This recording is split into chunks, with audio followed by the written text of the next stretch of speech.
আবু তোকে শোনা খাইলাম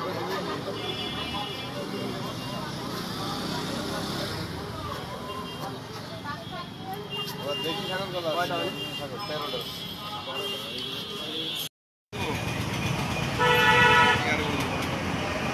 10 টাকা পিস, মাত্র 10 টাকা পিস। দাম কমাই দিছি, 10 টাকা পিস বড় গলা। সবজি গলা 10, ছাগল গলা 15 টাকা পিস। সবজি গলা বর্তমান সবজি গলা 10 টাকা পিস। এই সাইডটা বড়টা এটাও 10 টাকা পিস রাখা যাবে। এইগুলো কুলো কাটা 8 টাকা পিস। আর চাপা সবজি রাখা যাবে 7 টাকা পিস। এই যে বড় চাপা কাটা। আবার দেশি ছাগল আছে 10 টাকা পিস। এগুলো দেশি ছাগল। আমাদের এই কলা খাজুর স্ট্যান্ডে আসলে সবসময় কলা পাওয়া যায়। দোকান খোলা থাকলেই কলা পাওয়া যাবে, বা কলা খুব সুস্বাদু কলা।